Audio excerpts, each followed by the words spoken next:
Ses frères pensaient se débarrasser de lui en le jetant dans un puits. Mais Dieu l'éleva au sommet de l'Égypte. Après avoir été jeté dans un puits par ses frères, Youssouf fut retrouvé par une caravane de marchands. Heureux de leur trouvaille, ils pensaient pouvoir en tirer un bon prix en le vendant comme esclave. Ils décidèrent alors de l'emmener, direction l'Égypte. Le marché était bondé, le vacarme des enchères assourdissant. Et pourtant, au milieu de ce tumulte, tous les regards se tournaient vers Youssouf. Sa beauté attirait les convoitises. C'est alors qu'Al-Aziz apparut.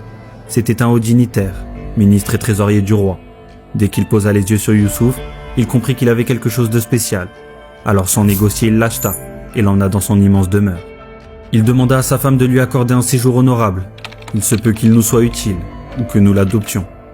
Ainsi, Youssouf grandit dans cette maison. Allah lui accorda sagesse, force et maturité. On lui confia même la charge des affaires de la demeure. On le connaissait pour sa noblesse, sa droiture, mais surtout pour sa beauté. Une beauté telle qu'aucun regard ne pouvait l'ignorer. Et cette beauté attira un cœur, celui de la femme d'Al-Aziz.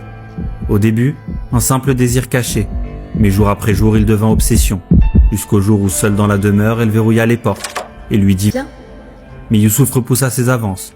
Avec piété il dit « Je cherche refuge auprès d'Allah, jamais je ne trahirai celui qui m'a accueilli ». Mais son refus ne fit qu'attiser son désir. Alors il s'élança pour fuir, elle se précipita derrière lui, attrapa sa chemise et la déchira par derrière. À cet instant, la porte s'ouvrit. Al-Aziz apparut. Imaginez la scène. Sa femme, son serviteur, sa chemise arrachée. À quoi pouvait-il penser, sinon à la trahison? Sa femme accusa Youssouf. C'est lui. Il a voulu me séduire. Youssouf protesta. Alors on appela un témoin, un membre de la famille.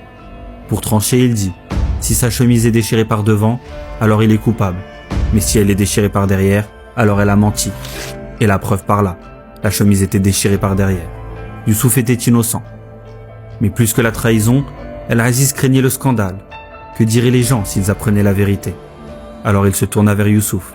Garde le silence, que cette affaire ne sorte jamais de ses murs. Mais malheureusement les rumeurs ne connaissent ni porte ni barrière. Très vite, les femmes de la ville se passaient le mot. Bientôt, tout le monde savait. Comment la femme d'Al-Aziz peut-elle s'y prendre d'un simple serviteur? Ne craint-elle pas pour sa réputation? Quand elle l'apprit, elle décida de leur répondre. Elle invita les femmes chez elle, les installa, leur donna des fruits et un couteau. Puis elle fit entrer Youssouf. Et là, le temps s'arrêta.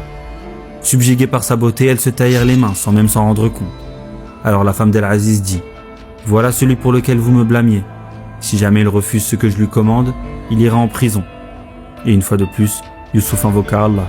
« Seigneur, la prison m'est préférable que ce à quoi elle m'invite. » Ainsi, malgré son innocence, il fut envoyé en prison.